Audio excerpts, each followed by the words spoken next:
Microphone, John. Call to order the April 17th meeting of the Historic Resources Commission here in room 111, here in room 204, 111 North Front Street. It is 4:01 p.m. The next business meeting of the commission will be Thursday, May 1st at noon in room 205, but the next hearing of the commission being May 15th, Thursday, May 15th at 4 p.m. Also here in room 204, 111 North Front Street. Jacqueline, raise your right hand. You swear yourself to truth and testimony before the commission this evening? I do, Jacqueline myself. Thank you, Jack. An introduction of the commissioners here present this week, starting on the far left. Cynthia Hahn. Megan Sidha. Joe McCabe. Claudia Littering. Cynthia Hahn. Matt Leader. Are there any items of public forum this evening, Jack? No items of public forum.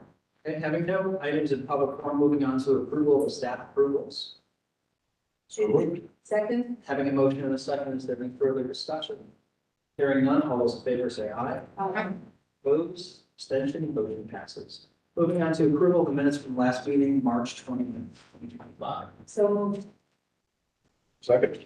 Having a motion and a second, is there any further discussion?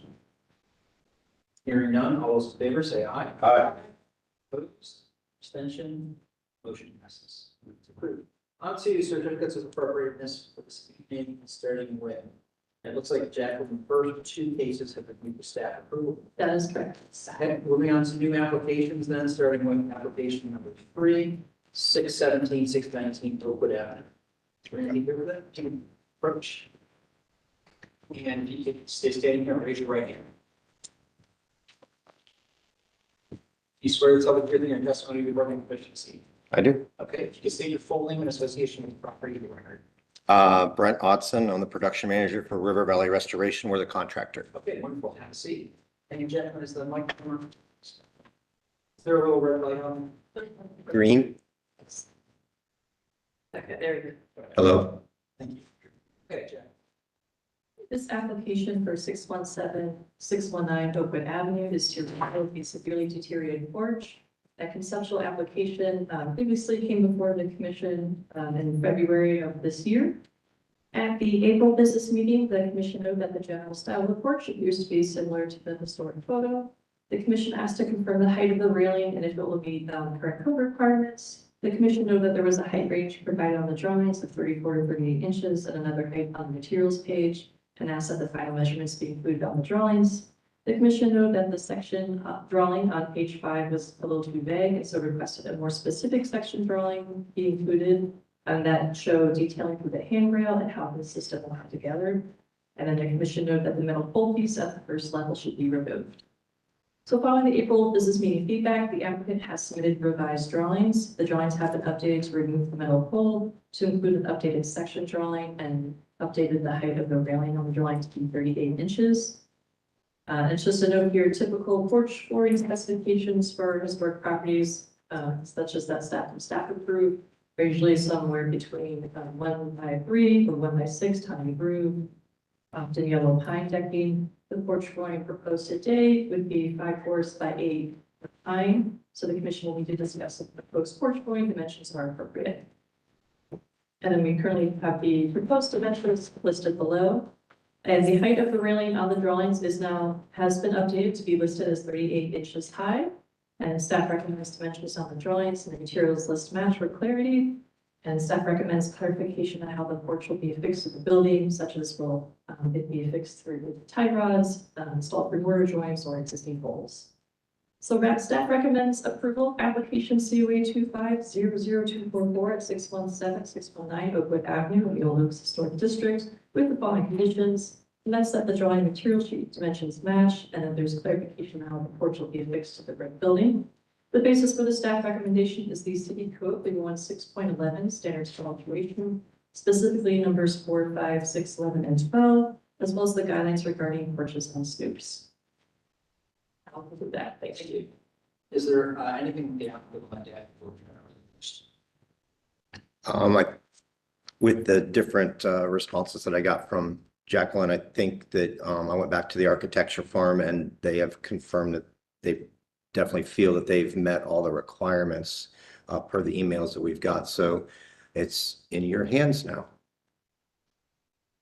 My only question is, I guess I'm looking at this section on page 5 right now. Okay. And I see the railing, what it's supposed to look like beyond as well, even, and there's this section around. To me, this section does not reflect what is on the page that's right before it. It shows the elevation of it, which matches the historic photo. It just doesn't, I don't understand how we get to this look with what's shown in that section. Yeah, and the drawing, the elevated drawing, you're missing a line there. Because the way that it's drawn is all the planes are exactly equal. So you're showing a piece of plywood with rectangles cut out of it or something to blow that up there. Oh, in the, because it's the way they did the drawing. Yeah, I have no idea that drawing is up because that's showing all planes equal. I see that. So you want to cut out, and I think on the historical photo, there's a line there, see? How that is, so the railings are set in. And then when you look at the section, it's showing, it looks like. It's like a little two by. They did, yeah, they didn't complete that. Yeah, I see that. So I don't object to the concept, but you gotta get the drawings right so we know what you're doing. We've, on a side note, this company, this architectural firm that was recommended is out of Arizona, I believe. I can't remember. It's been just about a nightmare. I actually wish I would have had the architect that was sitting here a month or so ago, because he's obviously done a lot of these before, but we hired this company and unfortunately, it looks like they haven't got it right again. Are they actually licensed? Yeah, they have several architects on staff, I believe, and yeah, they're gonna get an earful. It just doesn't, we can't figure out how this is supposed to be built, and Yeah, I can't come to grips with approving something that we Yeah. was subject to the appeal. Because then there's room for error and misinterpretation. Really, I would not approve a 2x2 build. oh, no, that's, That yeah. doesn't look like what's the, so, I mean, I'd rather just sort of this, my thought is that we need to tailor this so that we have to submit for documents. And it would be a little bit of this meeting. Right. So, I mean, it should be simple. I mean, you're not actually required to have. You could share. We had, I mean, we had the original 1900 and some picture, which is what we're going to make it, but to have, we're gonna make that, but a little taller because of the code. Maybe I'll go to Columbus and get a kindergartner to draw, you know, because it seems like it could be simple. And yeah, I didn't see that on the section drawing. When I got their email back, I was so crunched on time, we sent it over to Jeff. Your carpenters, construction related detail, and Is that where you would request what they call a sketch? Because we've done tried to do detailed ruler sketches the best we can, or does it have to be something formal on CAD system? It can be hand drawn, needs to be to scale, needs to be accurate. Why don't you connect it with the column there too? See how that's done compared to how the one in the submission is done? And just take that photo and copy it. Yeah. You know, I'm sure a good carpenter can look at this one and say, I know exactly how I'm gonna frame this. Exactly. Have them just draw that on paper in a section. Okay. Just clean it up and get it back. Just put measurements. Okay. Yeah, I can do that. Yeah. Depends on the material is on the square. Mm-hmm. Okay. And it doesn't go all the way down to the surface. No, that's the 4-inch, was listed at one of the other meetings, the 4-inch gap at the bottom. Which is correct. Mhm. It was a little confusing when I looked at this, because look at it was hard to tell the elevation. Yeah, there's actually a gap there below that lower thin railing to the surface. Yeah. And the line weights were right there. Yeah.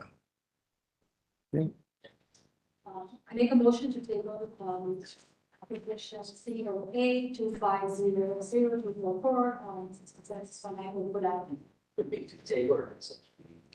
So do You are, you, I assume the turnaround will be a little bit more quicker than a table. okay, so now I make a motion, to continue the application, and that it will, provide updated documents if they provided by the business meeting, then we can, we'll have it better meeting if it's not, we can bring it up. Was that the only thing? Because there, we had to fulfill a couple different items. Did we fulfill the rest of them except for this part of the drawing? I'm sorry. Motion made. Having a motion in second, now the discussion. So what other, items is it? What other items is there, Jack? Double check here. I think the drawings would solve all of the, or most of the questions here as far as that the drawings match and the materials and then clarification on the porch. The one other thing the commission could confirm is if the proposed porch flooring dimensions are okay. I don't think we need to know that.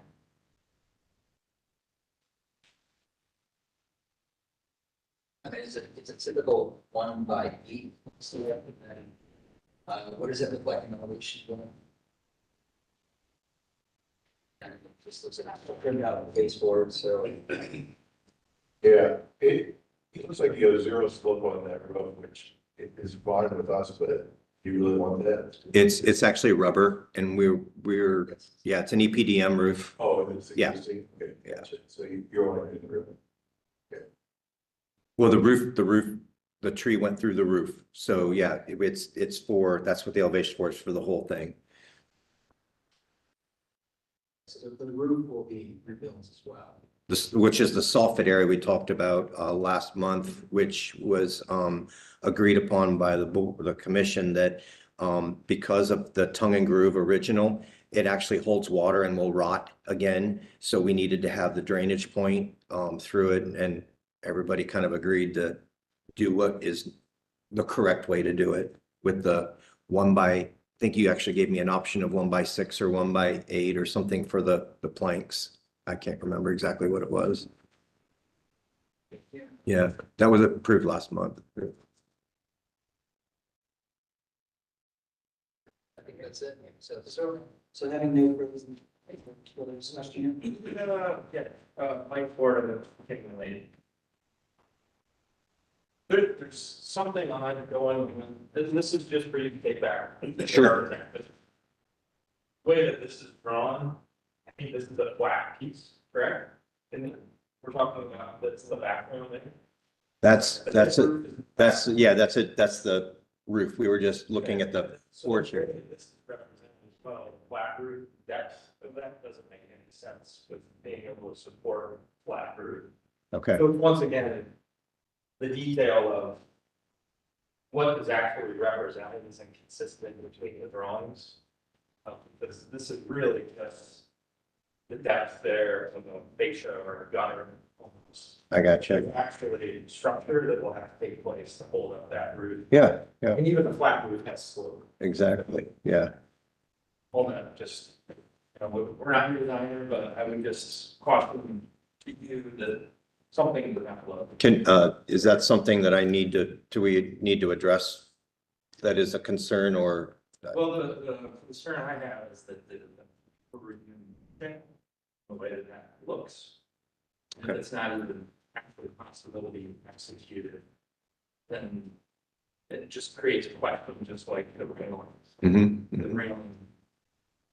Maybe steps could work, but it's not what's shown consistently between. Correct. It's all. Correct, just yeah. appropriate. Much like this. Doesn't pass the eye test, so I don't really believe that that's what it would look like. Okay.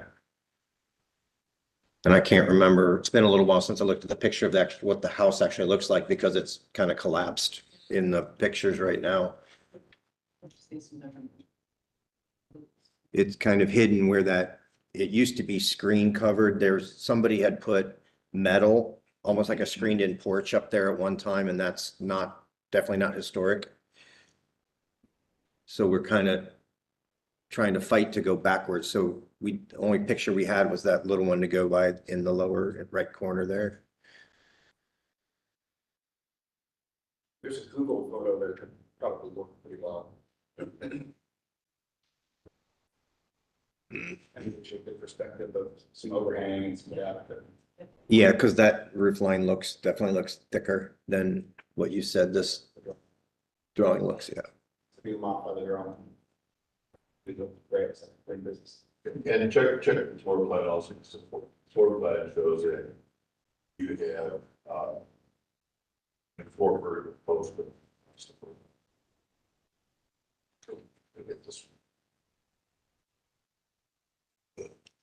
Oh, on the drawing.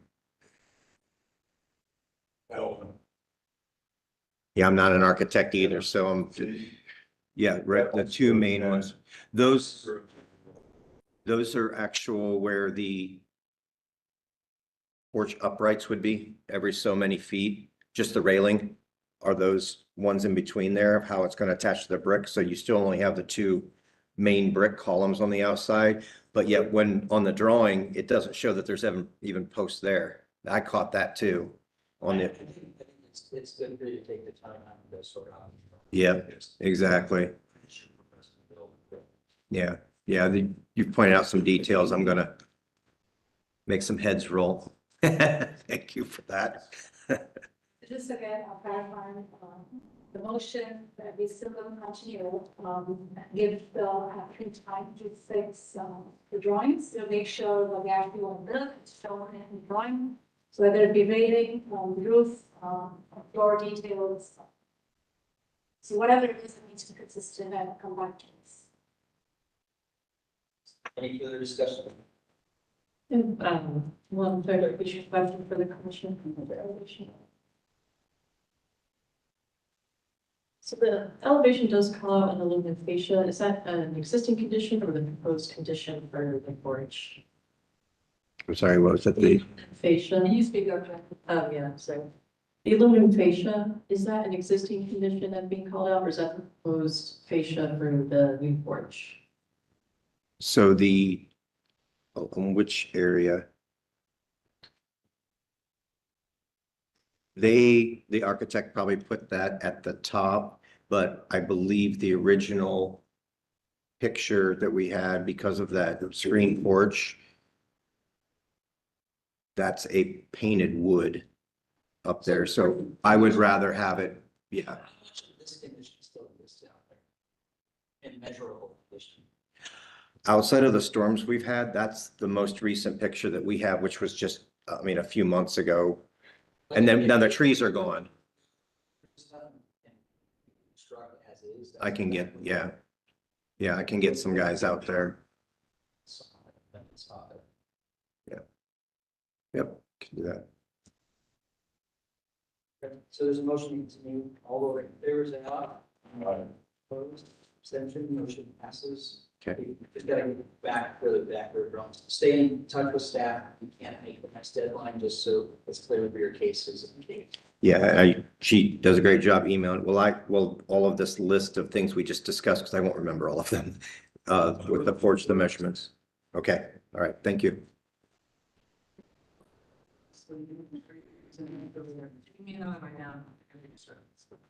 Yeah, I'm gonna have a deep conversation with the architectural firm because it's, yeah, I wish they weren't out of town. So thank you, guys. Case number 4 was moved to staff approval, and we're moving on to case number 5, which would be 476 42 South Front Street.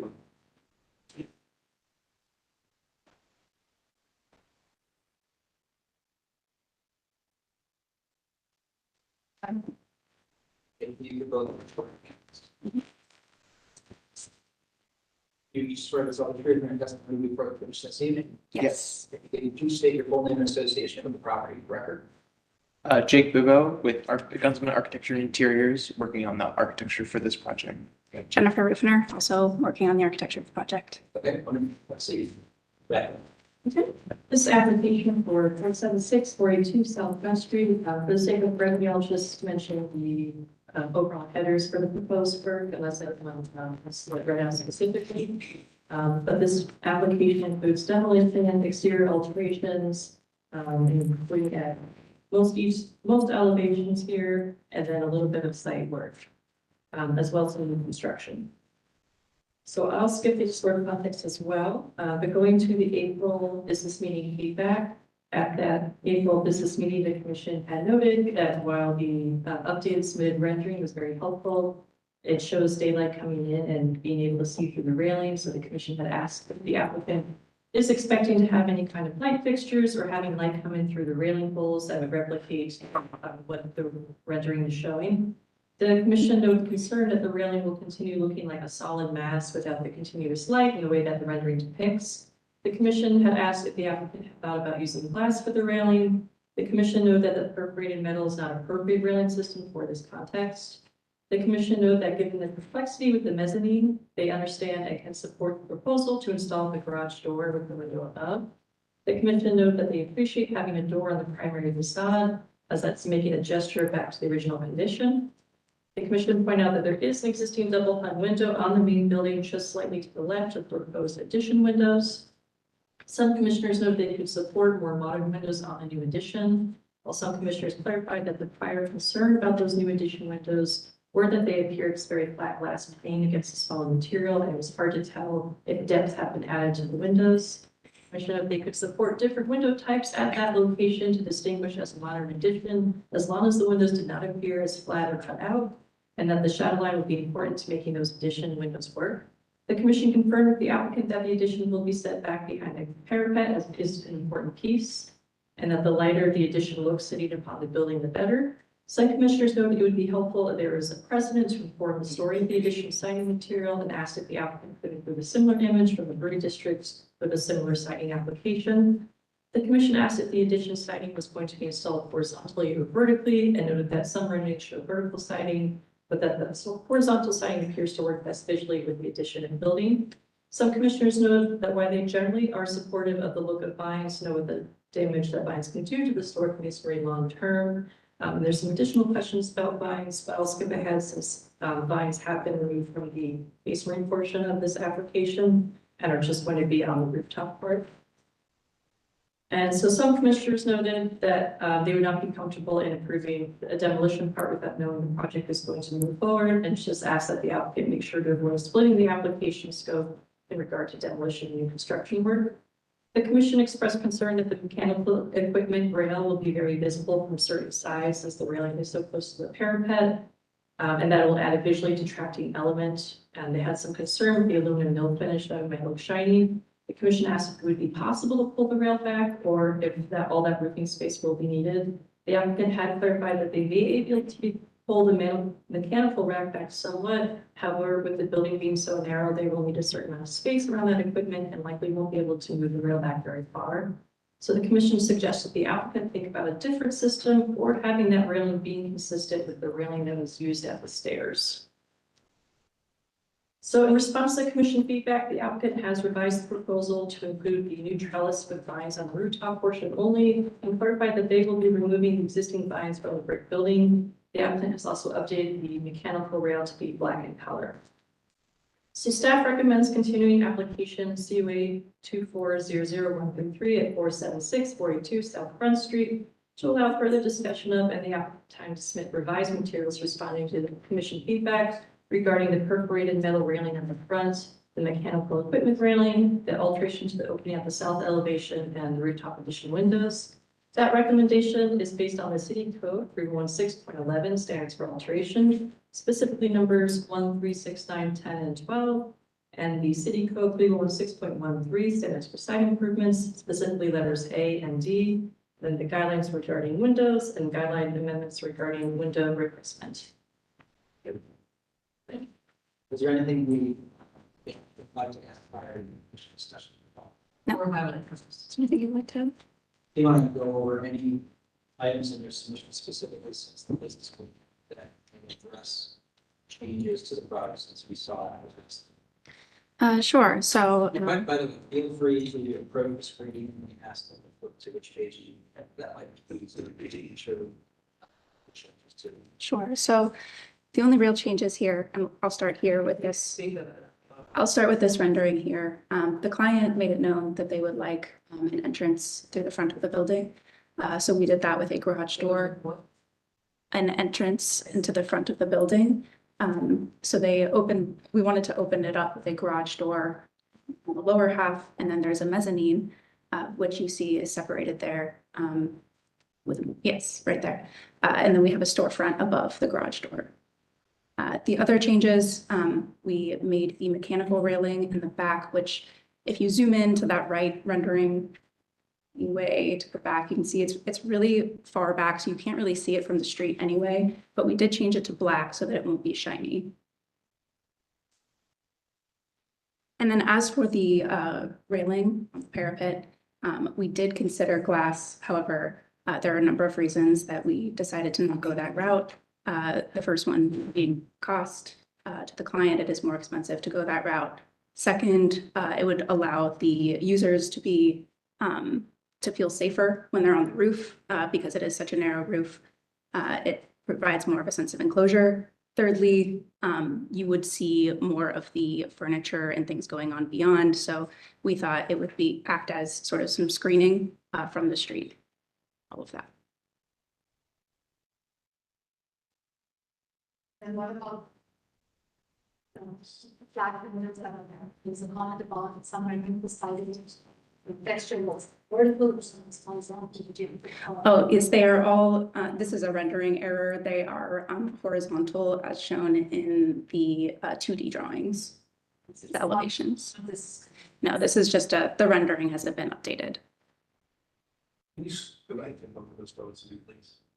Look at the screen, people of the one on the side. Example, yeah. I'm looking on page 25 of the submission.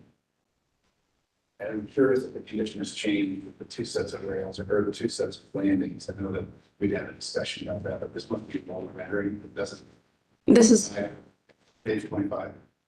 what is on page 25. It's a different numbering from what I have here. The elevation. East elevation. Yeah, this rendering should match what is in that page. Page 2 that. Maybe can we go back?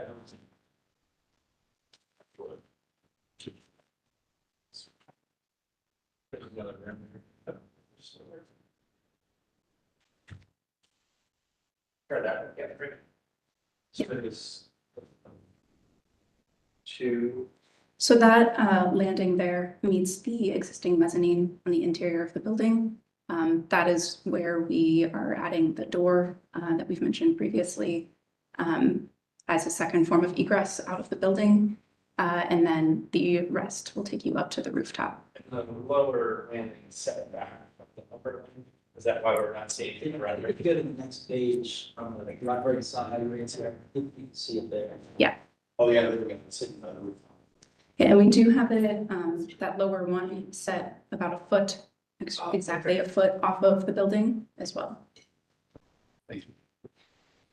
How perforated, so my concerns have been the railings. We had a real small little dotted perforated product last time. It just seemed like it was too solid. I know you're gonna make a glass, it's not economical for your purposes. I don't think that we're requesting you get a glass if that doesn't work in your budget. But I think we did ask you to look at lighter instead of flat, a little bit more transparency through ticketed style systems, et cetera. Can you talk to your process of evaluating these options and, you know, although I see screening here right now, screen kind of see-through kind of thing. What does this material look like visibly as a sample of the product? Sure. So firstly, we did briefly consider the option that you suggested of a picketed fence, but we didn't think that fit the industrial style of this building. And so we decided to go this route. There is a product provided in the specifications. If you scroll down to those, we can discuss the perforation level. I'll let you know when you hit it. Can't remember exactly.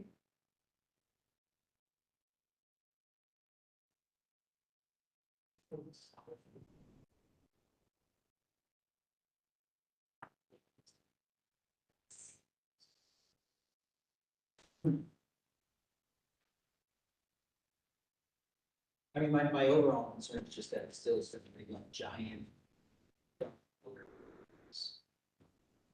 It just doesn't.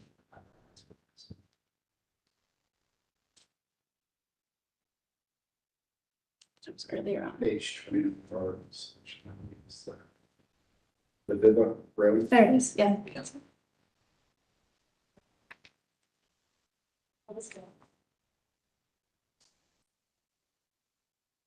Are there other options for the appropriation benefit that product?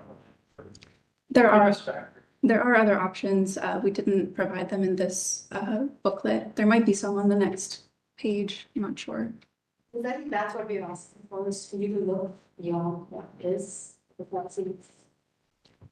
Understanding lost our option, but we feel like there might be other options, but the similar style, but I'm trying If you can stuff options. This one, it looked like this one said 40%, and you use that as a gauge to if it has other options that are more open. Okay, if possible, our client would like to move forward pretty soon with this. If we could work with someone on the commission as a conditional aspect, that would be really helpful.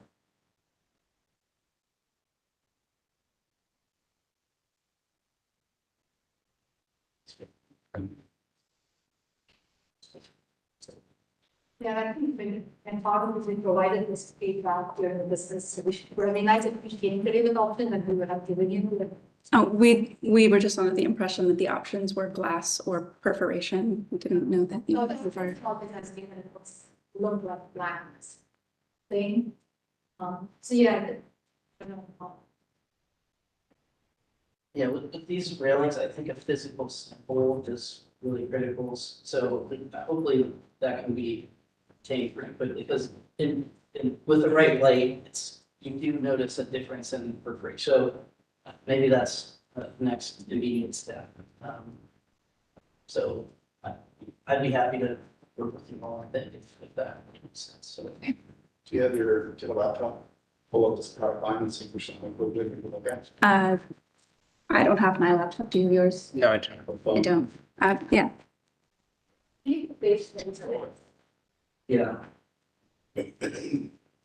Viva railings. Yeah. It's Viva railings. So, SD5.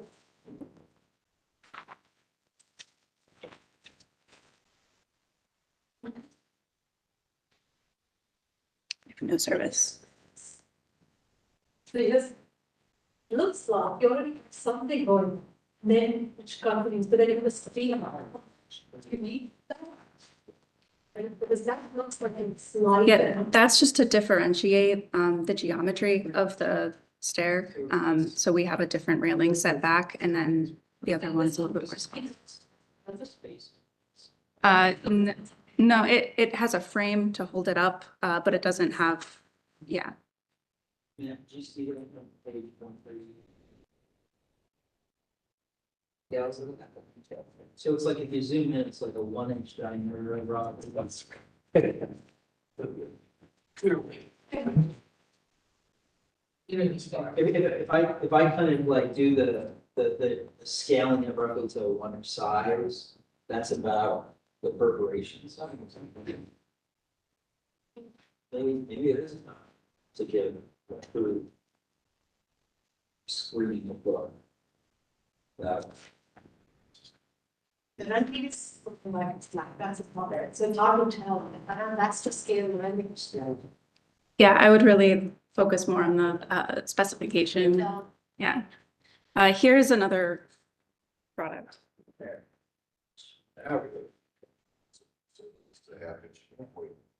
This,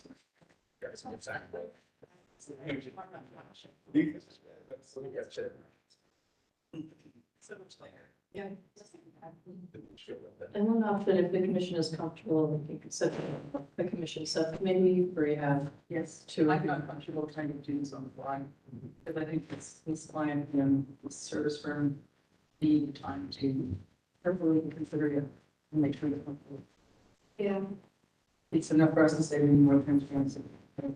Yeah. And I think you have some offers for a small group to help you look at it. What was the thought on, it's in the I'm just not like. It didn't look that in the photo, and now, like, looking at and considering this as being a transparent, so I feel like that's a size of it. Are you feeling like it's from the inside or the outside? So I think from the inside. Maybe not the outside. I want to make sure that it's a little more solid than what we're truly seeing for renderings, and I think there'll always be enough like to break it up. We have experts at the table. What is? What I was afraid of is that it stays like really kind of out of reach. Seeing the better drawing saying it's a 1 inch diameter with basically 9.5 inch materials to the units. I feel like other ones stay as well. Yeah, And- just with the railings, you can't have really narrow pieces in between the openings, because then they're just structurally not do anything, so. Do we like 40% space we can do? I don't know that for sure, but it's, you're gonna be able to see through it. I mean, it's gonna be visibly able to see through it, so. Is that, so the oval is the only other one that, No, there's others. It would just take a while to go through them all, but think you're heading, get through those, And visually, where it's light in the full car, right? kids see those areas that are just disappear. Yeah. That's what the old TV says, so. Even something that's like 90%, okay, you can still see, so. I think you're gonna have a lot of this. This is probably okay.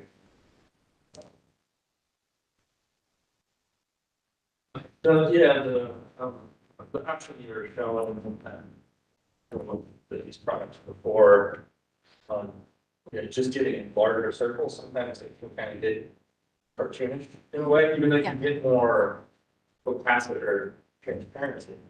The scale starts to look a little bit odd. I agree. I think I would like to see a sample, hopefully, or have a committee look at samples to really understand what this thing looks like. My concern is that the rendering is not really representative of the reality of that. That was always the concern. Right, and so honestly, I kind of like rendering in terms of how that's looking, and it could go a little bit more transparent, but I don't think that's what that would look like. But that's the issue that, But the specification does have that elevation that with a scale figure that you can. when you have the reference to, we are looking at everything, lack of consistency, so that's not representative, we drop a metric, you know what I'm saying? So either way, so I think that's where the confusion's from. But I think it almost there, it's not like. So aside from the railings, even if you have backup, I will get about the rest of the match. And I feel pretty supportive of pretty much every, and did you pull the railing back as far as you could for the other railing? Yeah, so we're still working with mechanical engineers for how much space we really need, but we do have it inset of the parapet at least. Oh, it's right up against the parapet currently, but there's a detail on On SD 4.2, and as I pointed out in the rendering as well, you can't really see it from the street because it's up on above the third level. but the mechanical railing detail is the detail on the top right. So it's inside and attached to the inside of the existing parapet on that upper roof. And that parapet is pretty substantially deep. So it will be not on top or in front of the parapet and set back behind.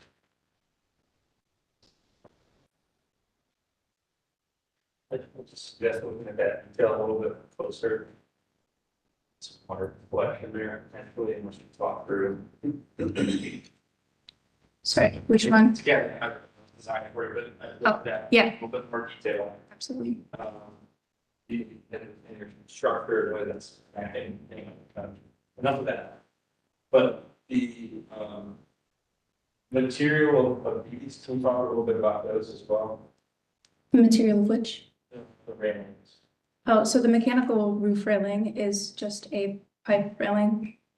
It's required to have a railing around the mechanical equipment. Sure. So it's just a standard aluminum product, and then it is mounted inside of the parapet. And the other railing is just the perforated mount railing that we have been discussing. And also, Yes.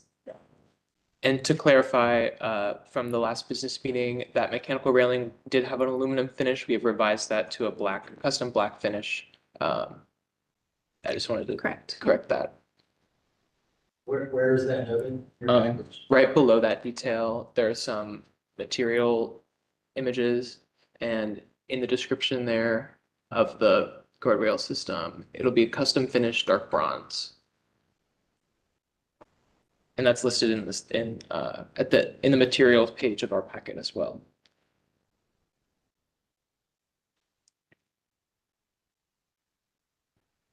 I think it's come a long way, really. A lot of response to the windows.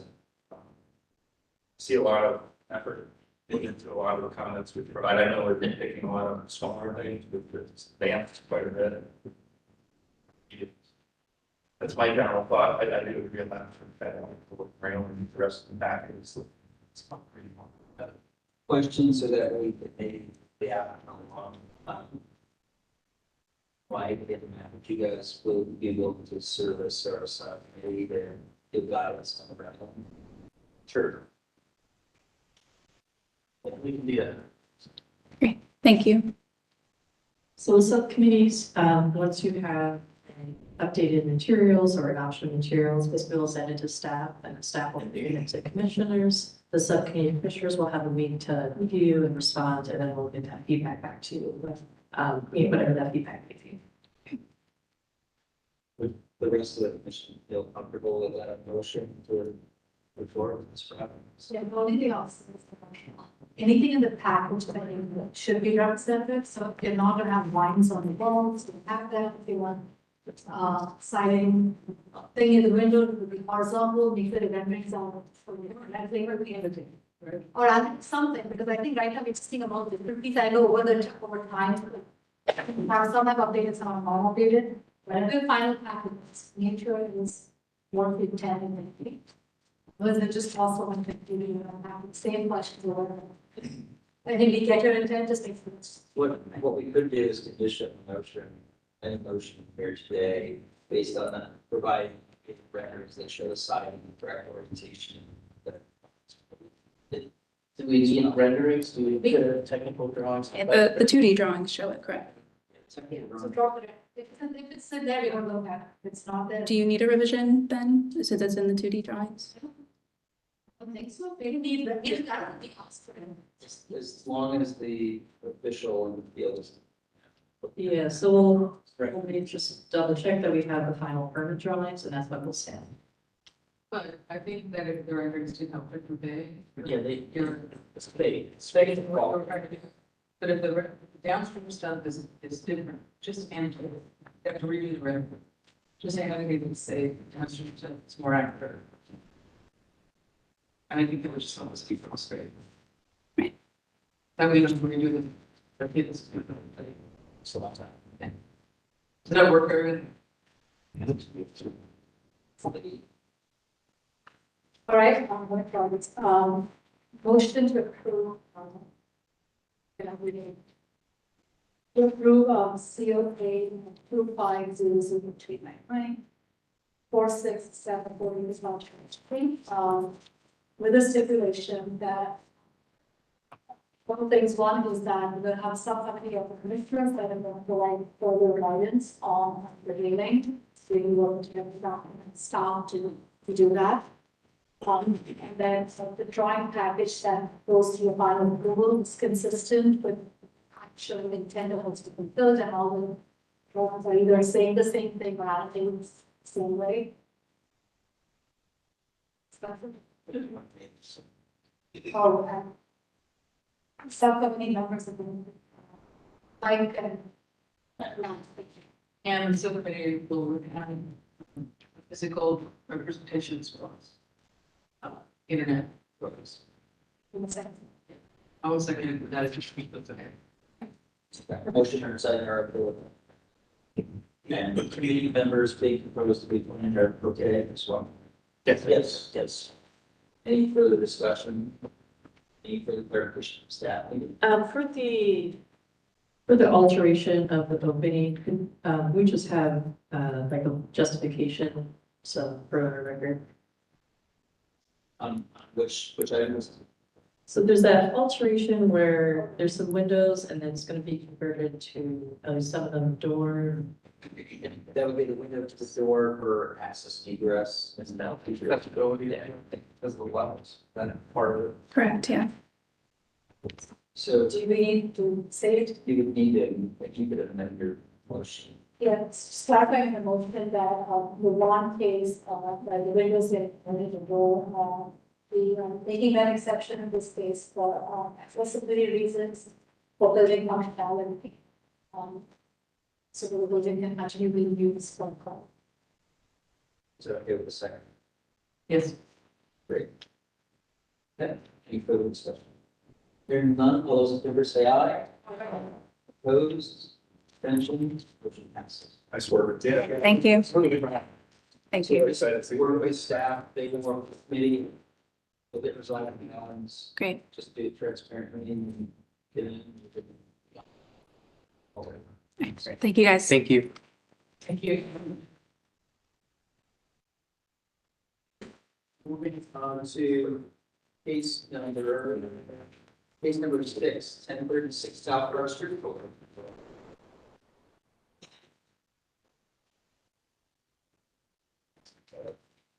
You on the floor, just careful. And we get each raise your right. You swear to tell the truth in your testimony for the commission this evening. I do. I do. Each state your full name and association with property correct. David Maleka, an architect. Randy Malloy, the property owner. Craig Moncrief, attorney for the applicant. And we received a public comment via email just today, so I want to make sure the commission has had a chance to do the public comment by physical copy, to make sure y'all. Jack, do you mind reading the public comment into record? Yes, I can do that. Great. Okay, so this public comment was received for application POA 2500265, 1036 South Front Street. Today, it is from Alyssa Evans. Says, hello, I hope this email finds you well. I'm writing as a concerned Brewers Gate homeowner to express my dismay over the redevelopment being proposed at 1036 South Front Street. While I welcome something new, the current proposal is unfavorable for the following reasons. Its height is incompatible with the historic nature of the neighborhood. Existing structures are 2- and 3-story single-family homes and condos. They are well proportioned in relation to historic neighboring structures. This 6-story building, more than twice the height of neighboring structures, will tower over the neighborhood. It doesn't include green space and will destroy the grassy space and ecosystem that currently exists on the north side of this building. It is home to trees and wildlife, including a serviceberry tree, a magnolia, and a stunning conifer that is 4 stories tall. The redevelopment company did mention that in their proposal, that preservation of old growth trees and habitats is important. And there are far too few dedicated parking spots for the number of units. Approximately 100 units will bring at least the same number of cars, likely more, given the 2-bedroom units. There aren't enough service spots in the neighborhood to support this influx of cars, and it would create a burden on current and future residents alike.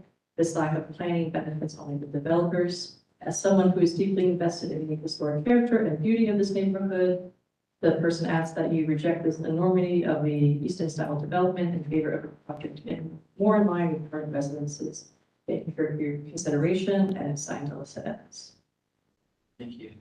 And if you might bring more presentation as well. Yeah, thank you.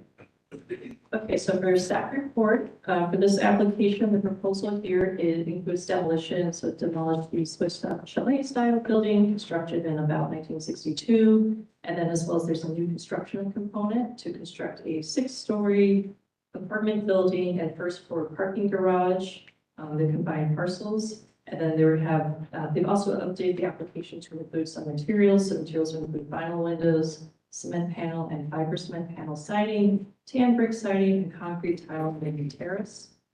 So at the April business meeting, the commission noted that the Brewery District is a very non-homogeneous historic district. And historically, the district has had a collection of a variety of styles, creating a quirky makeup of the district. Some commissioners noted the existing building is a contributing building in the context of the Brewery District, and that the building is languishing in terms of not being celebrated or utilized in the way that it should be. The commission asked if the existing building was included on an original listing and asked for more information on the context of the district, and if there's another architect or information on the club that was there. The commission asked if more information could be provided on alterations that have taken place to the existing building. Some commissioners noted that before discussing demolition of the existing building, having as many options and creative ways the existing building could be incorporated into the new design of the site will be important, and there's some exploring still needed to determine uses. The commission noted that demolition will be the first key part of the discussion. Some commissioners note that they would potentially be okay with greater than usual massing in some places if that will help save lower density contributing buildings in other spots. Some commissioners note they are okay with greater density, but curious if the massing will meet zoning code. Some commissioners noted concern about the building being elevated on stilts and what that does to the ground pedestrian level, and will be interested to see the rest of the building fabric or in the context of walking on the street and next to the other adjacent buildings. Some commissioners noted that they struggle with the massing as proposed. Some commissioners noted that the Brewery District Commission was previously not able to support several similar style proposals due to the scale of the massing and the relation to the pedestrian at the street level, including a project where the Manor Bar building is on High Street, and then there was another one to south of the subject parcel, and then others along High and Front Streets. So the commission suggested the prior application for the Jones Hill project would be a relevant project to refer, as that was involved a modern building, incorporating existing buildings, and then preserving streetscape interfacing aspects.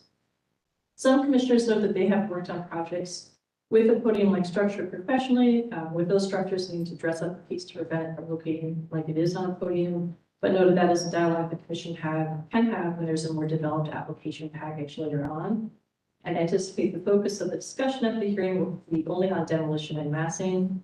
The commission noted that they're generally supportive of building in a parking lot, but want to be sure that the application keeps the historic district front of mind.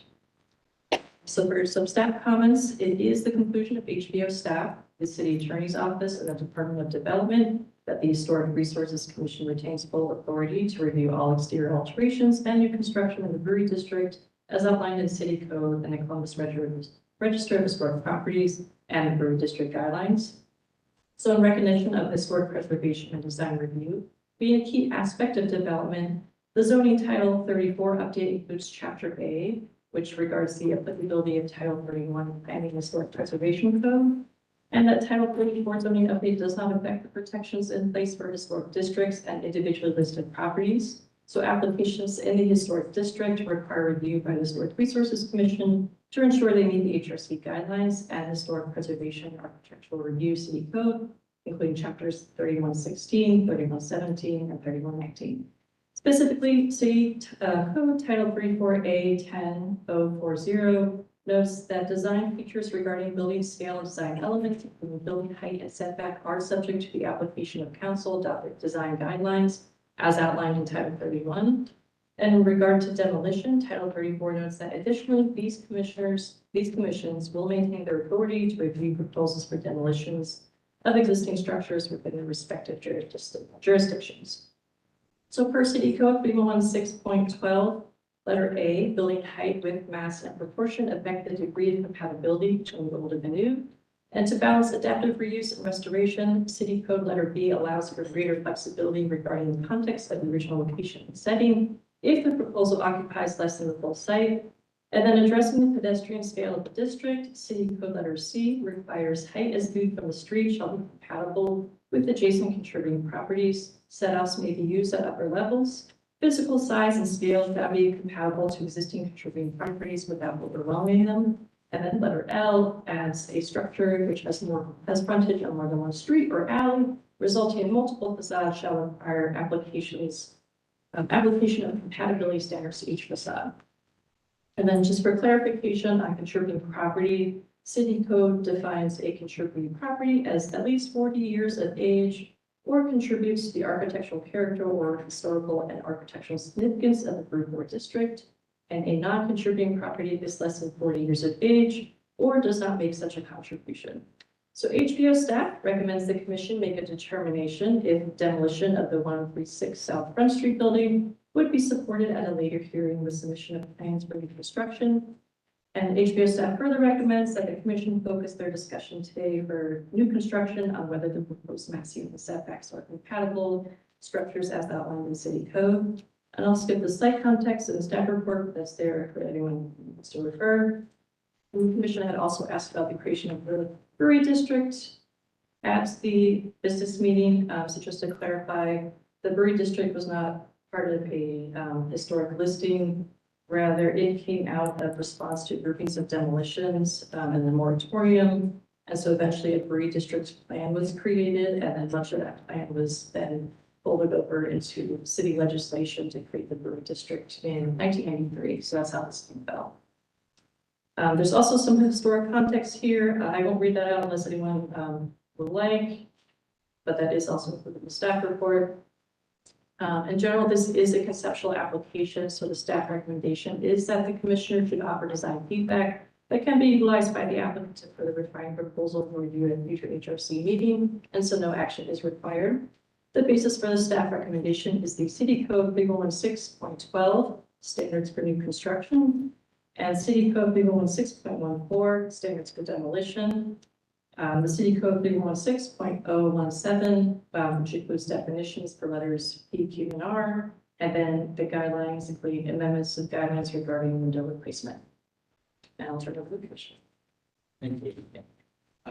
I know we attended the business meeting, there, so I'll ask them for the like to have just to take as much as you want for your case. As well. Yeah, thank you very much. Good evening, commissioners. Once again, my name is Craig Moncrief, I'm an attorney with the Plank Law Firm here on behalf of the applicant, along with David Maleka.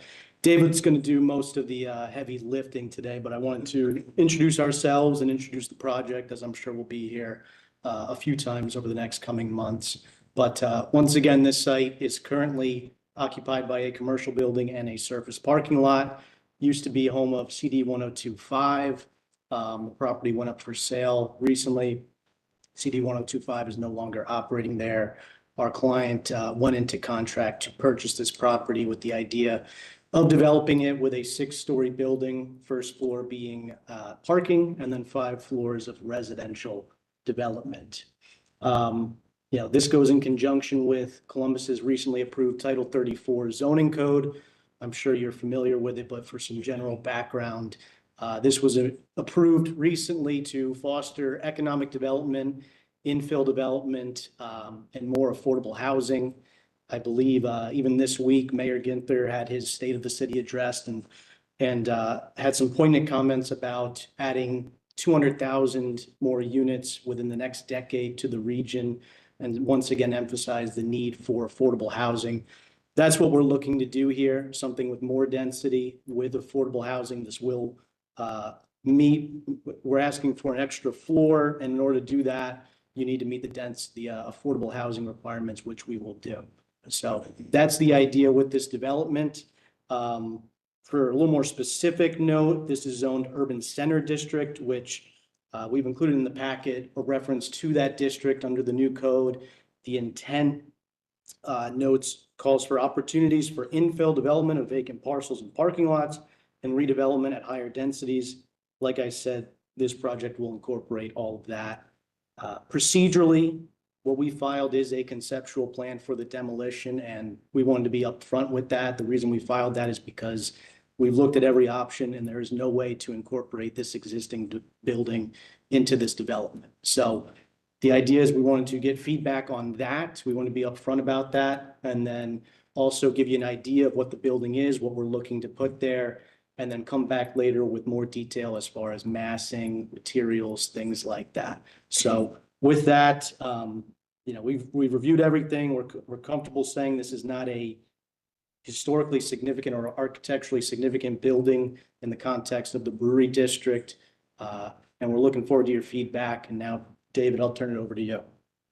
And just for clarity, what I'd like to do is just make sure you stay relevant to just stay relevant to what we work on really. You know, from the historic review, resources commission, we're here to talk about that, was the building the store and compatibility, mass systems. We can all appreciate the goals of the city and affordability, but that's really not, it's a nice gesture, but it's not what we debate here at this commission, so I'm just there. Perfect. Okay, so again, I'm David Maleka with Moody Nolan. I'm a partner there and the director of classical architecture. If some of you may be not aware of me, I've had a firm prior to coming to Moody Nolan for 25 years. I specialized in traditional and classical architecture. I was actually named one of the top 100 classicists, excuse me, in the world in 2002 by the Classical Institute in Art and Architecture. So work that I have done in town, the I-670 cap, the two LC projects on High and Rich, 191 West Nationwide Boulevard, which is the where Boston Pizza is in the Arena District. Most recently, the Topiary Park building, Topiary Crossing, as well as the complete restoration of St. Mary's Church in German Village. I say that all to say that I know this architecture. I know classical and traditional, and I am very sensitive to demolition, especially of older buildings. I describe this building as not being true architecture. It's kitsch. It's more like Kings Island architecture. If you go up to it and look at the detailings on it, it's all fake. It's pasted on, proportions are missing. The balconies are not real. The bracketing that you see on this are just stuck on. They are non-structural. It's just devoid of anything historic. It's trying to look like it is a European building, and it is not. The exterior alone kind of says that. The inside was totally gutted prior to the club leaving. So prior to 101 getting it, everything was stripped out of it. So there's nothing inside that is of character. Regarding the footprint itself and the size of it, keeping the building there will not give a usable footprint for a new development on this site. So that's one of the issues of trying to make a financially usable building. The second issue with the building is it is a split level building. You enter into a mid-level, you have stairs going up and down. So there's handicap accessible issues with the building as well.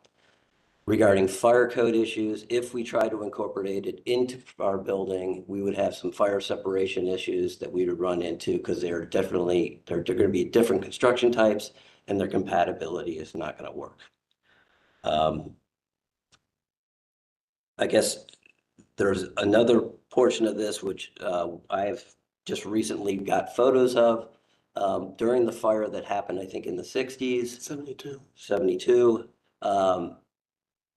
They instead of doing a true restoration of the roof, they built another roof over top of the old roof.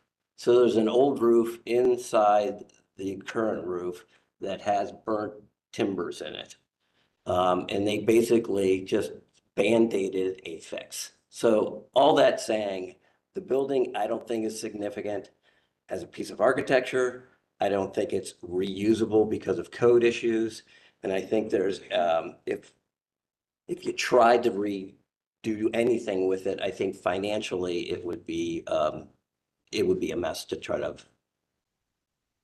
it'd be a money pit to try to do anything with substantially. That's it.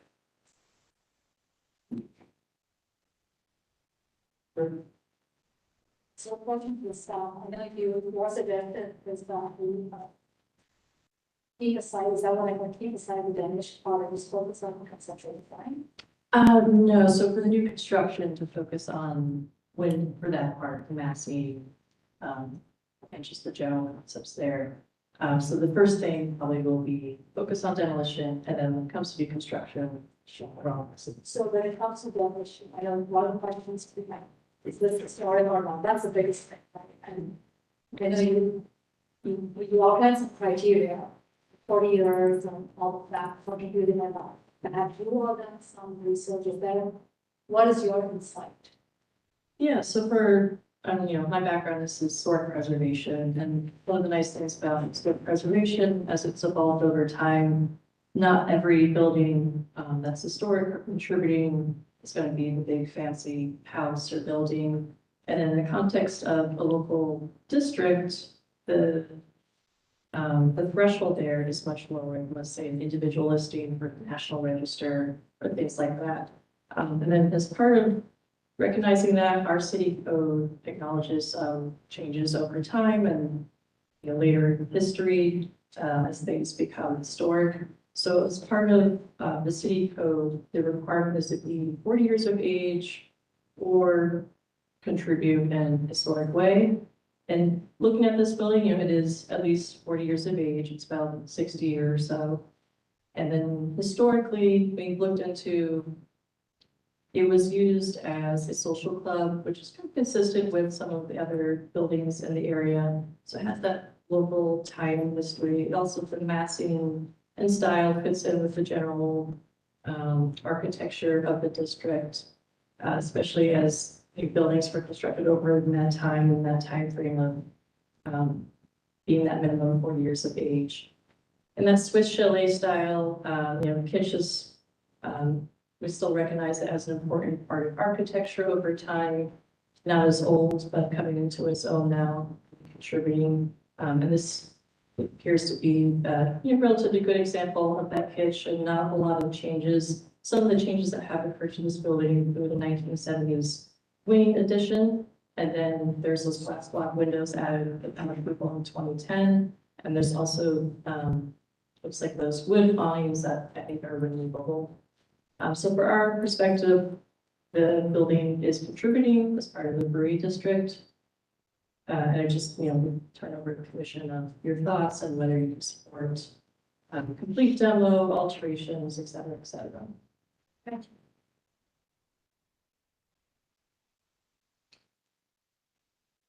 I will open it up to the rest of the commission item and give them their thoughts. It is interesting to me that the brewery district, out of brewery district, historic district. For me, it's a little, this is a building to struggle with because I think it probably when the district came around is not on its radar, but by today's current standard, wow, there is this little, hey, it has this pitch piece to it, it's kind of different. But then when I do go into some of the details of learning, like, the interior of the Royal Hall, it's what it was, which is kind of a loss. If it were mid-century intact to what it was, I think what I decided, we don't have an interior, but it get me a little bit more excited. And then I look at close-ups of like the original, or I look at close-ups that the apparatus of the overhangs. Clearly, a lot of it is new replacement lumber that just lacks the nice craftsmanship. This is a building I sort of struggle with which way to go with me. When I look forward to it. We don't have to be any unanimous decision as a condition anyways. I can be compelled when there's potentially another really nice project that does complement the vision that we need to bring it along. I do encourage, no matter what the applicant, to go forward with infill of the parking lot. There's a lot of parking. So even if this building is not on the table, make sure there's a ton of infill opportunity that we look for a same quality design, no matter what. And engaging, all of that extra land that's on the site is a matter of there's high quality design. I'll open this to the rest of the to talk about. The conundrum is, While this building may not be the most tasteful building in the world, we're not allowed to let our personal taste and or our personal aesthetics enter into our decisions. This building is there for some reason.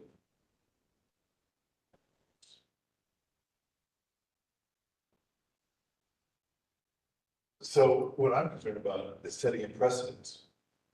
I mean, do we set a precedence and say, well, we decided building's ugly, we decided building's kids, we decided building, at one time an old McDonald's, original McDonald's would have been considered something that you definitely want to trash. Today, we probably go, oh my gosh, you can't demolish the 1961 McDonald's. That cardinal sin.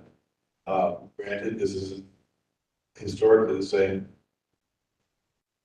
but don't let our own value judgments enter into it. We need to look at what's the law, what's the regulation. So when someone else is sitting there and they say to us, "Oh, let's tear down the building because they're ugly."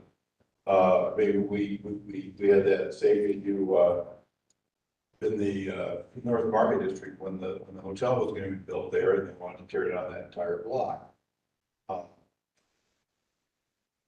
Across from the church there. And they came in and they said, "Oh, there's not a single building worth saving. It's just garbage."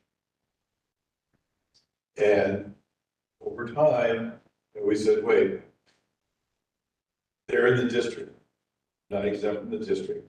Over time, we worked with that client and in the end, their corporate office actually said that they felt it was a better design than they started, which is building the sort of hotel building. So the fact that the applicant says the building's garbage, they don't quite take that. We can look at this in the past. We did allow demolition one time of a garage building, which was totally falling down. And That's significant. yeah, it was only being held up by a telephone pole line. And so that one we did a lot of demo on. We've allowed partial demo on some concrete block additions on some historical homes that were obviously both incompatible and newer. But those are only partial demolitions.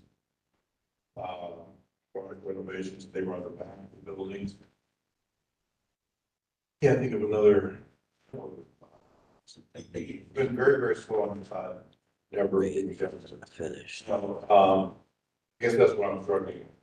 I'm not going to argue the value of this building. I'm going to argue the value of law.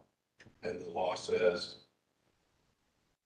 that if we meet a particular criteria in order to prove that, that's what needs to prove to us. That somehow under the city code, this building meets some type of reason for its demolition. To the commissioners, I'm Randy Malloy, I'm the property owner. Well, I've been in the building since 2010. It is unfortunately not in great shape. I have pictures I took today. I climbed into the attic. As David said, there is another building inside that building. The old roof is still in there, and where they tore it out and built over it. So you own the property since 2010? Yes. The last 15 years? Yes. So what have you done to prevent this building I- from deteriorating? Because demolition by neglect is illegal in Columbus. I have not. Because I don't have the ability to. I'm literally on the verge of bankruptcy. I own the radio station CD929 that housed in that building. Through someone else's business dealings, I was forced out of a job that I had for 35 years. I had to close my business. I am literally on the verge of bankruptcy. I cannot maintain that property. I barely can cut the grass. I am working, I cannot find a job. No one will hire me, and I'm literally working construction as a handyman to basically keep my family together. This is one of the hardest things I've ever had to deal with. This is a ongoing pain that every day I'm reminded of the failure that I have to deal with. Sorry. If there was another option for me with this building, I would look for it, but I can't keep it and no one will buy it. I've had no one want it because of the condition that it's in. It's not in great shape inside. It was gutted by the Swiss. They used to rent it to fraternities and sororities. They would put a hot tub in the parking lot and let them just run rim shot inside there. It was trashed when I moved in, literally trashed.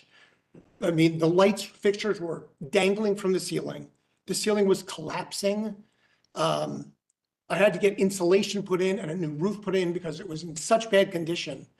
There's a sinkhole forming in the street behind it.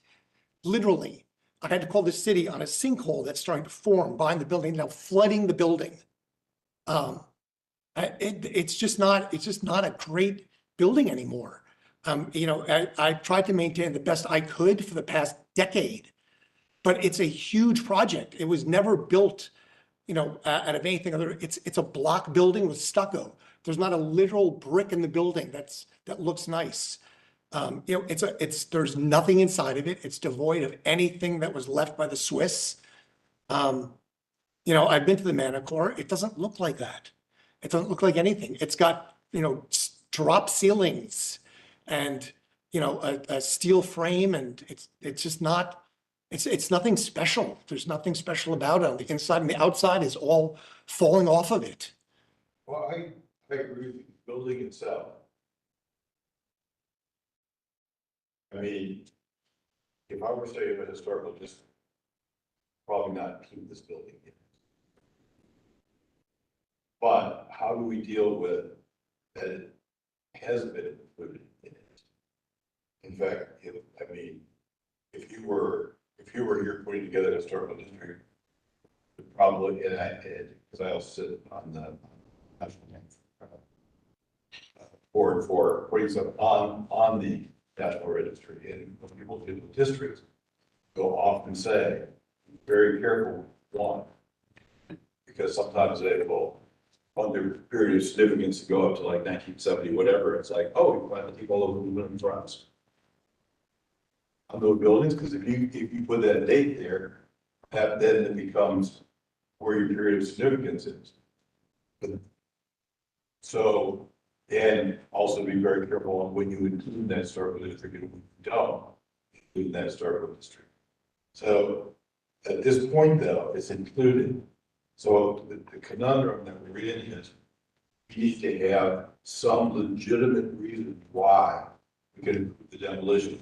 I give you an example of that. There was an addition on a church that Capitol wanted to tear down. We suggested that they check the original historical application of that because it had been put on the city registry early.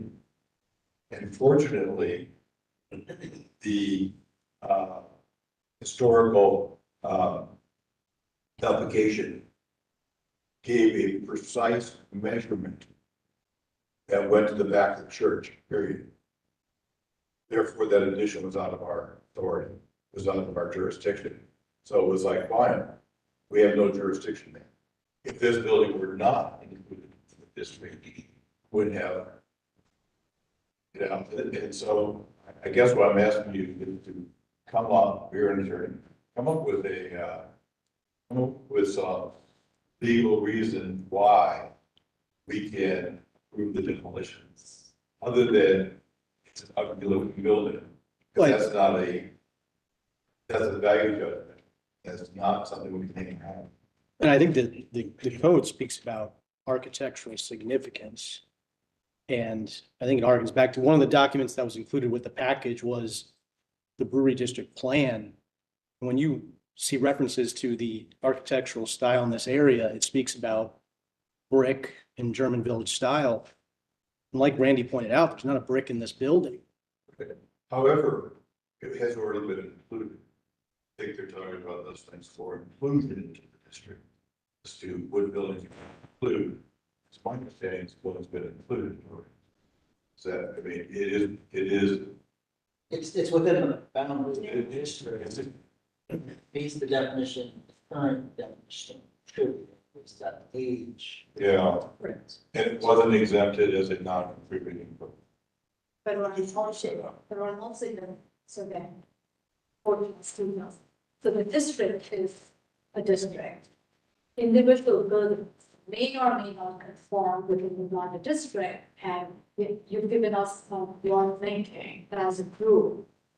Because that's individual building is not listed as historical, we have to discuss and decide if that building is contributing to the bigger spirit of the district being right now.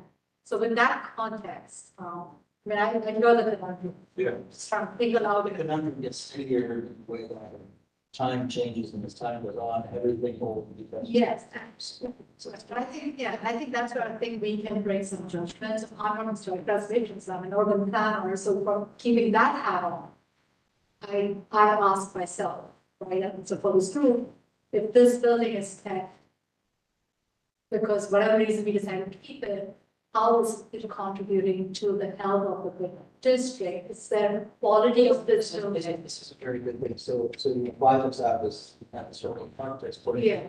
right? Preservation point of view. From the land planner's point of view. I mean, do you tell us how you feel? So again, and I guess that's where I was going. For me, as I look at this building, it's low density.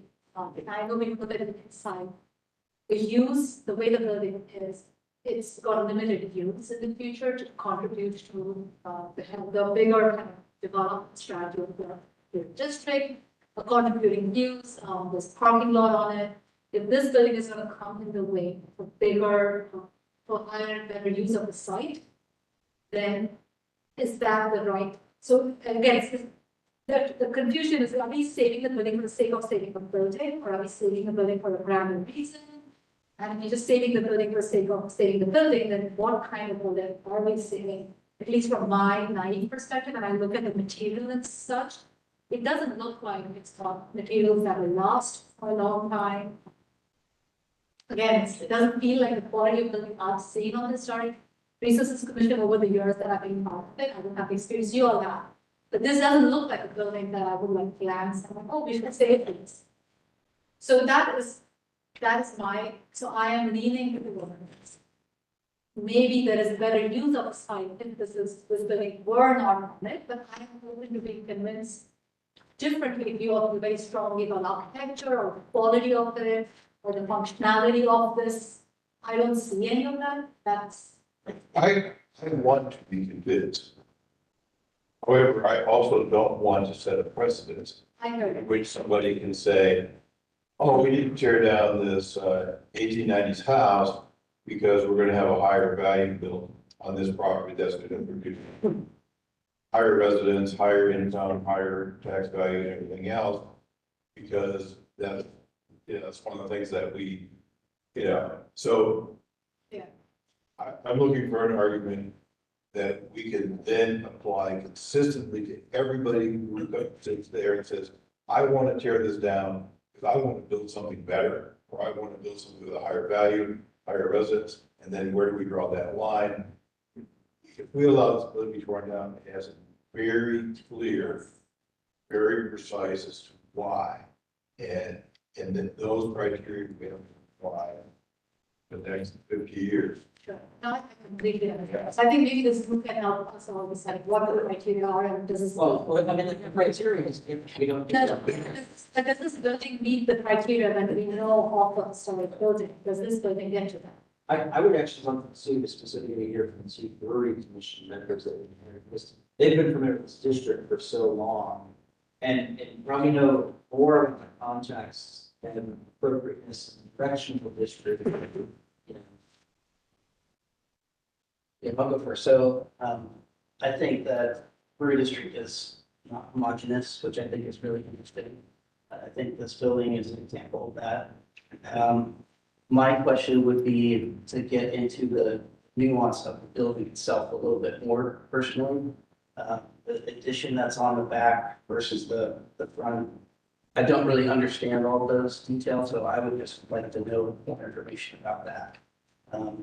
Personally, I'm very supportive of developing the parking lot. I know it's a huge parking lot and it does not contribute at all to the Brew District. So, I'm very supportive of that. Yeah, and appreciate the turnover because Matt and I both had long been in the various commission before I came to this group. I would like to rebut a couple things just to start. Title 34 includes Chapter A, which has the following: quote, zoning update does not affect the protections in place for historic districts. So that means that in our mind, in my mind, I say this, I believe that the protections that we are signed up to protect, to enforce, are clearly covered with some of the comments that have come through already in terms of what's our legal responsibility and not affected by Title 3 or the building itself. The parking lot, did bring Slovis see something exciting. I don't think we've seen anything from you guys also that has examples of what you tried to do. Oh, I should say this. I hear your pain. I'm sorry that the building's been so challenging. I wish we could take that away. We can't. And we can't gauge, we can't give you feedback from our standpoint based on your personal situation. And I apologize to that. Because it's clear that it's very challenging. So know that we recognize that and we're here. As I said, completely on board with the parking lot. The other thing I like about is the classical classicist standpoint. To me, I'm completely aligned with Jack, and I'm an architect, so that's probably why people understand. I believe that inch buildings do not have to have perfect classical anything. They can be pastiche, they can be stuff pasted on top. And in the context of this district, which is extremely work, I mean, one of the joys of being a Brew District Commissioner is we did have a slavishly focused on a set of design guidelines that were consistent for every building. We could force conversations and ultimately decisions and designs that really improve the quality of the neighborhood, including recognition of the historic project. And I would cite the Jones Heel Company stuff on them, but if you guys are familiar with that, where we were able to keep the front part of that warehouse, essentially the streetscape pretty real was like it was historically, able to take the tall building in the background, which is the warehouse, and really figure out how to make those work together in an exciting way. And we did that over multiple cycles with that organization. Similar to the Manafort, something very similar to what you guys proposing was proposed there. There were lots of objections to the streetscape being parking lot. There were objections to the massing being larger or inappropriate for that space. And there are objections for taking down a historic building that was key. And I would argue more key, obviously, than I think this building is, given the history of the building. Also demolished substantially. And we had long conversations about that. But we really were able to arrive, I think, at a design that enhanced the neighborhood and enhanced the streetscape substantially by working with the existing building. I find the Swift dimension of it as being one of those clubs that is completely about that period in this area. So I find it historically contributing and in a very key and heterogeneous environment. That's something to just add. I would love to hear, we have this commentary from, and I know this is traditional thinking, but, part of the context of, like, thinking of the Biden Road and homeowners, right? All the landscaping and bringing on. To me, your expertise on landscape architecture and site, is it really in fact just another green lawn that has some mature plantings around it and context can be educating, but, we've had to not just look at buildings, but we've had to look at entire environments. And this is one of the few buildings I've seen like some nice sort of mature landscape around it. I want to make sure we look at this from all different angles. It's not just one right or wrong answer. We are going to, again, there's right and wellness commission to look at it. Yeah, I mean, as an educator, and I think just looking at what is the significance, right? What are we behind for those generations that come after us, and where are they to learn about this history? I think it's important to consider and maintain, moving forward and whatever decision we can come to. Yeah, given the landscape of this, right? It is a lawn, it is an open green space, which I do appreciate. It is quite different than what the context of this area, people across the street, this semi right here in the corridor, somewhat forested, a little lonely. There is a stark difference. So I think we can acknowledge that as well. Given the planting that, is in relationship to the building right now, I would say it's in rough shape, obviously. Now replanted. So we can have our discussions on what the significance is there.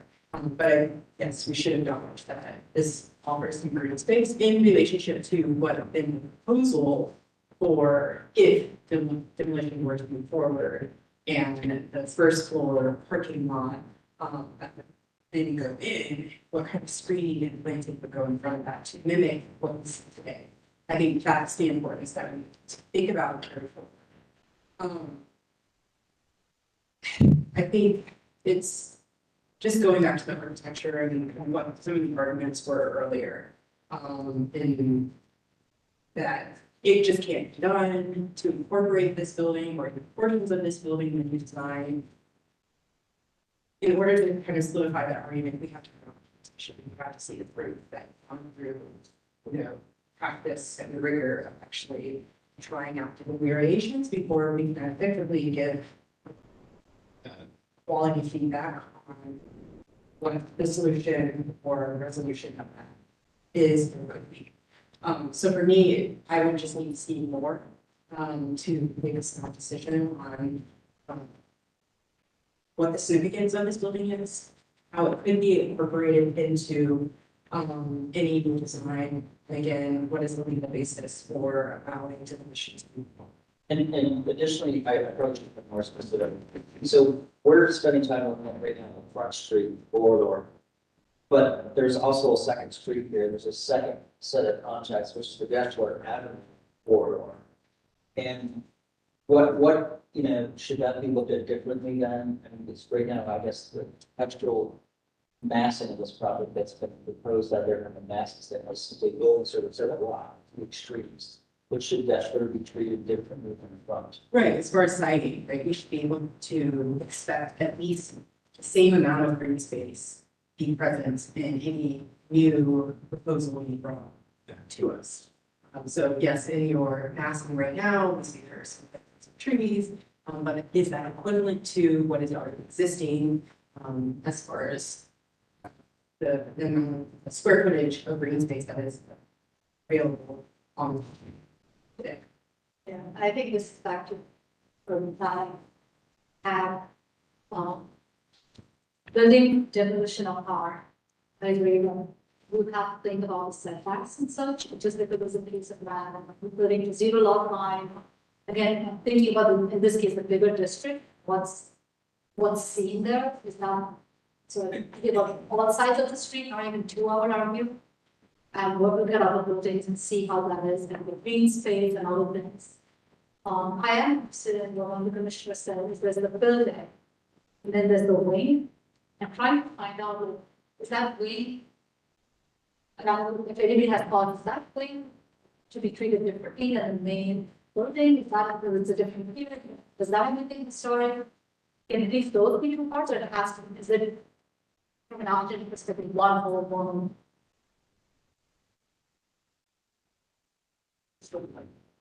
What's the, So there is a wing from the 1970s. So that is a later date and not part of the original construction. It is, you could still potentially consider it as contributing or not, since it's in a similar style, but it also came there. So there's, discussion to be had there. It meets the 40-year criteria, but it is not part of the original design. And we have allowed within like other structures, I can think about we have individual specifically, where we allowed for mid-century additions not be listed because the school building was a bit later. The intention was to return the original structures were a bit of a so much as the constructions. Yeah. I would love to hear from Stuart and Mike as well, their thoughts on the rapid possibility there. If. Okay, thank you. I looked at a few different perspectives, and I really appreciate the diversity and the ability for everyone to bring unique set of thoughts. This is great. For myself, part of the charge that we have as well for the commission is to preserve the historical fabric. So I really want to wrap my head around how much of this building is still left. What was the fabric that we're trying to preserve here, right? And if we look at city code 3116 standards for demolition, there's very specific ideas of how those things are structured. And I am really struggling to find that there's enough of this building that's intended to be of that material value, even though it's significant to community, significant for the original type of construction. I think it's changed so much that it's lost a lot of that historical fabric. And I might be in a position to be more supportive of considering the use of an entire area, but better to keep something like what we discussed. That's kind of my perspective.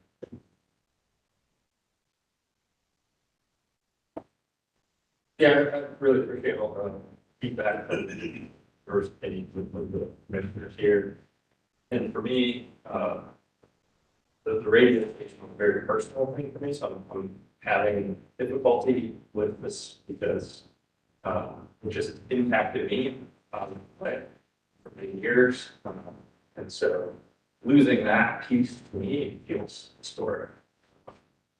So, but having said that, I think, you know, when we look at it and kind of remove myself in the personal, when I look at the building, I don't feel as though it's something significant in the way that we typically talk about up here. And I know this is I'm kind of repeating some of the thoughts, but in summary, when I look at it, I don't feel as though that particular building would be a significant loss to the community. And this is just my opinion. When I look at that in its current condition and the kitchen, I defer to others in terms of what is historic and how we're defining that. But when I look at also some of the goals of this commission and making sure that these neighborhoods thrive and continue on and have as they evolve, there are pieces of that we need to consider. It's just preventing for the growth that could contribute to this neighborhood. I feel at this moment conflicted about the whole thing. I think I'm just going to land tonight on, I'm going to continue to think about this one. But I do appreciate the dialogue. Sorry, I know that wasn't a very coherent statement, but that's how so that's where my mind's at right now. So And I just like to offer just one more just set of feedback, which is, I think it would be really good to know how much, like we know the interior of the structure is largely gone.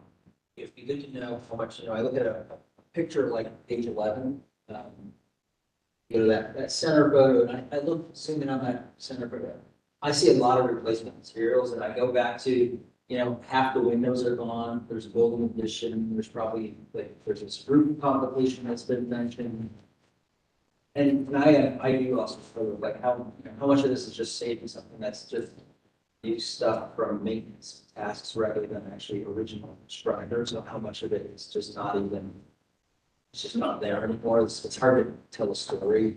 So I think there's some takeaway tasks that would be really good for the applicant of giving us better information on the building and how much of it is truly left that could really is contributing in some ways. I guess when I look at it, does it come from a significant person or time or era? I think there's additionally, I think when we looked at demolition cases, it's always good to put together no matter what the story of the building, who was there, what it was, a long time. I think even when we have approved these demolitions, it was in the city file, it will document its history before a structure was lost. And there's that farm that was leaning on a telephone pole. They gave us a set of drawings and pictures and documents, and we had a full history, and I said, okay, now you know, there was a case for demolition, but there's now this accurate history record of what was there. I think there's a piece that's owed. What I would also like to do is turn the conversation to, if there was enough support, Ms. Commissioner, we may not be unanimous in this decision to support a demolition. And if there was enough majority essentially on this commission to support demolition, what does it look like for the applicant for massing the infill to come fast or replace? Because I think that's the other part of this dialogue, that if there was enough here to proceed with something. You know, we have heard from some of the urban plan folks here, some very good input about importance like green space and landscape features and things coming back. But I'd like to just hear how the commission feels about the presentation of the massive, the podium style building, and get a feel for, you know, we're not looking at, you know, examples of, you know, highly illustrative, you know, elevations that or anything, but just talk about what your thoughts are that if this thing wasn't good tomorrow, what would you expect to see in an infill project from key takeaways? Yeah. If you feel comfortable offering those. Can I ask a quick question first? So how does the new code, the new overlay work with, say this is a clean site and we have the new code overlay, which gives very prescriptive design criteria, and we meet all that criteria. What say do you as a body have about that? So legally, your advice from the attorneys, city attorney's office, we, just because you have formulaically under the zoning code, have the right to go build to the X degree, we still have the purview to say it's contextually appropriate for the historic nature of this district. And we can be more restrictive if necessary to make sure that those goals and objectives are met.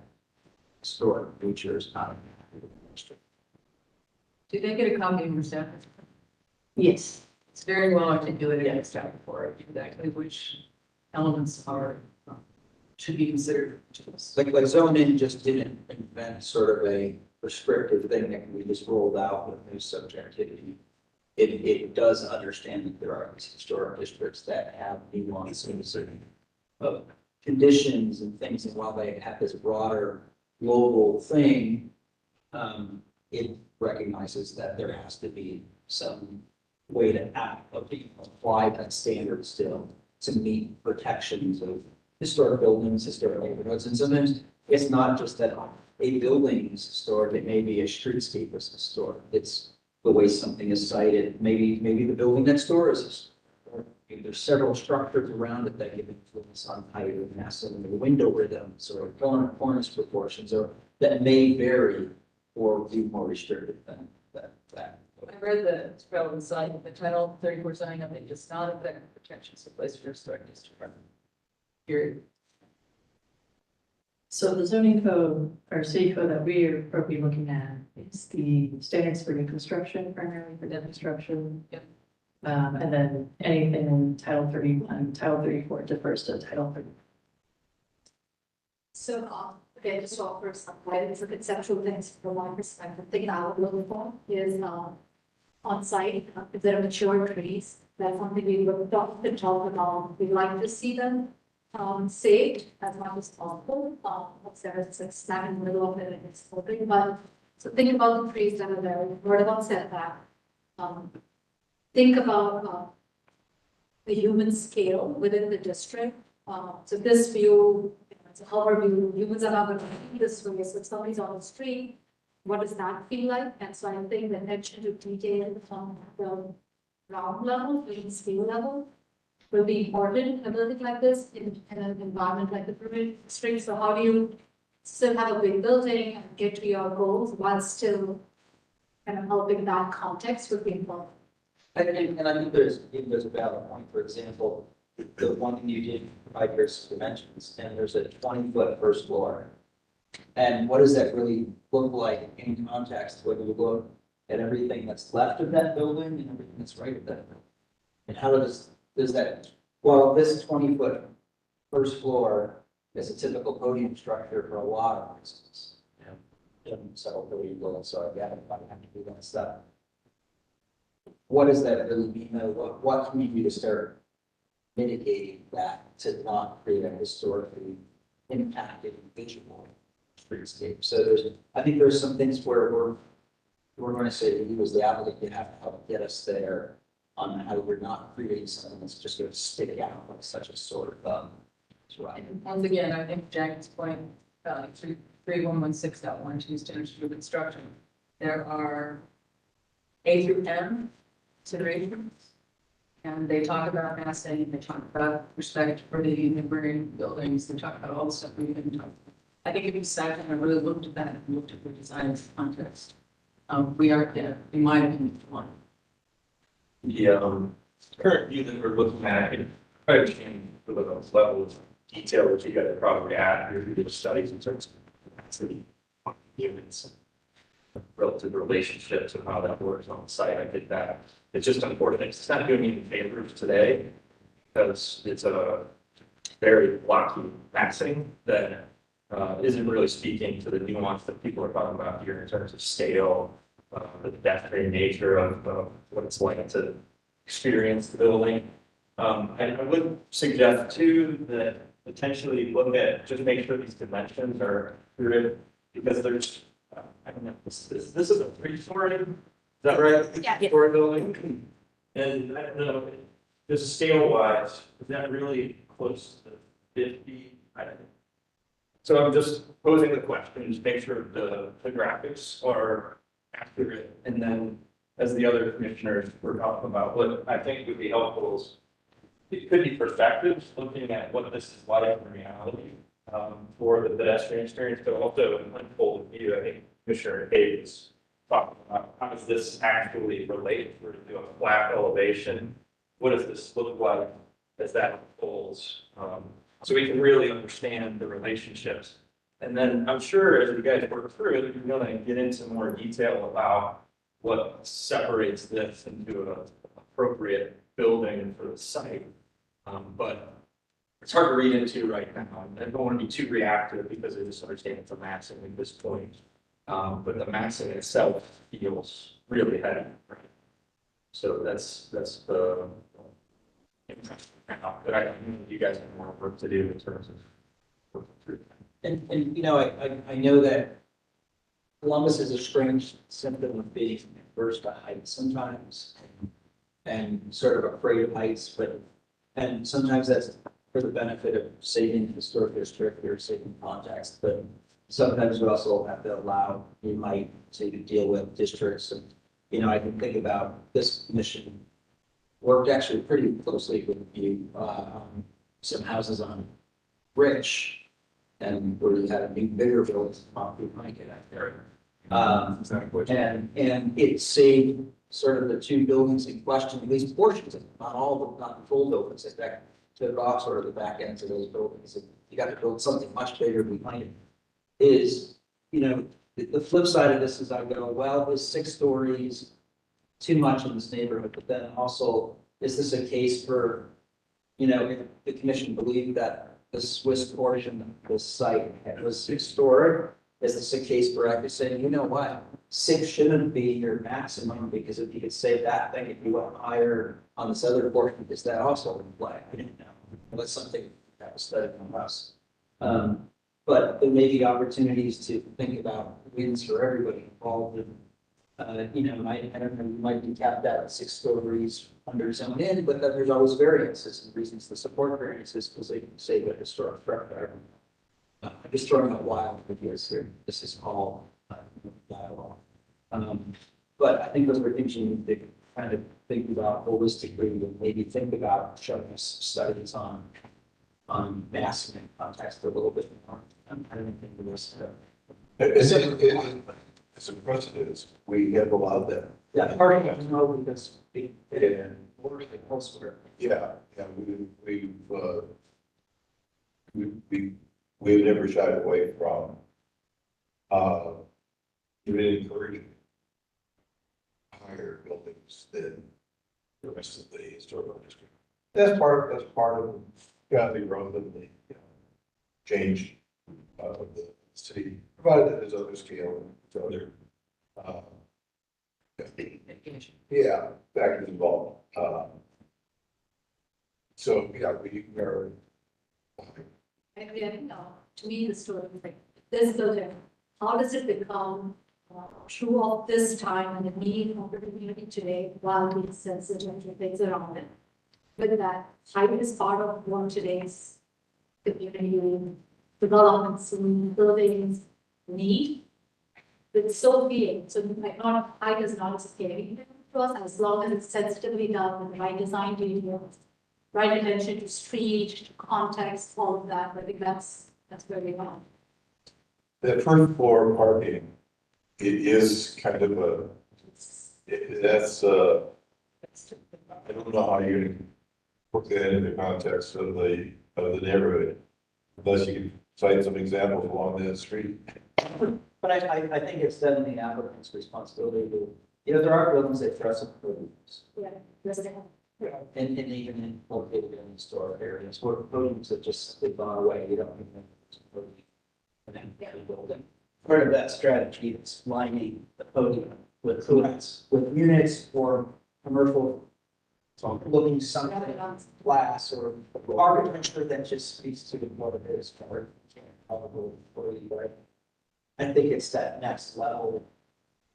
If this were to go forward, that's a very good expectation to have. Like, the building stills is not going to the past, but, it's going to have context, sensitivity to get through the street. Yeah, I mean, with the right design, I was saying, but it has been managed.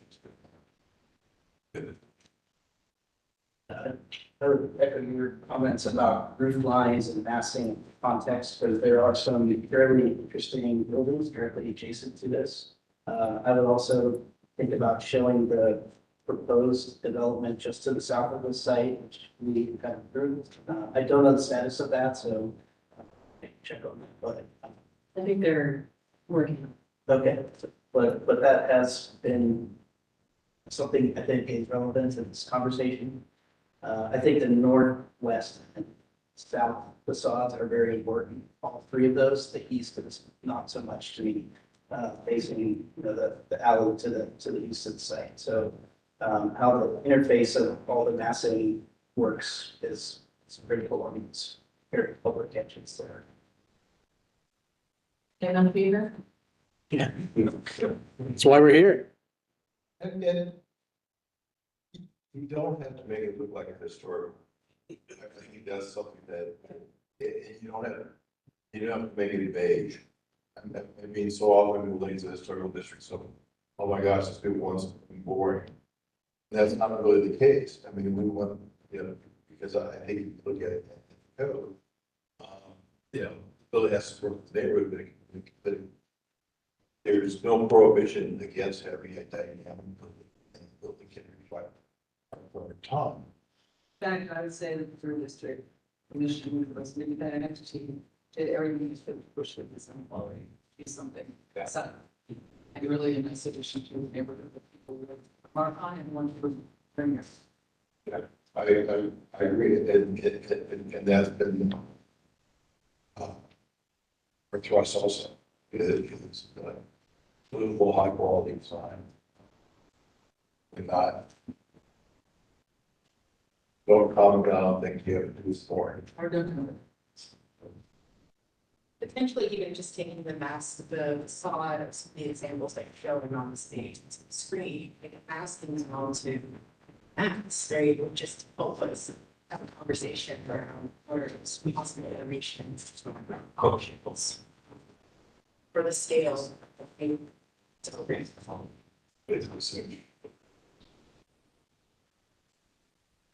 Does that help give you some feedback and some guidance? A ton, yes. Thank you. Demolition. Try to build a case, read the code. Read the code, bring us a case as to code says this. And therefore you are justified in allowing the demolition.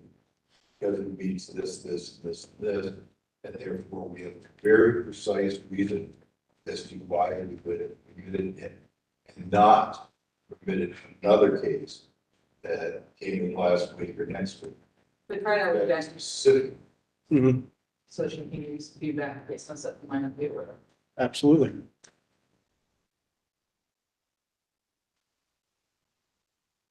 I'm scribbling away here, so. Okay.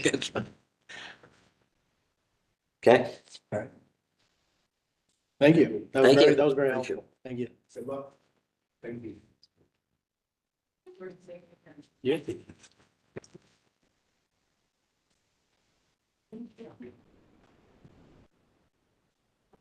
Jacqueline, I guess we're going up to one item of old business, I believe, once it's continued with that request. Oh, yeah, so that, after this meeting was also linked to staff approval and the owner, was okay with submitting drawings. Great. Any other further items in the role of this step? Nope, no old business or new business. Hearing. Motion to. Second. Having a motion and second, discussion, hearing none, all those in favor say aye. Aye. Opposed, abstention, motion passes 3-2.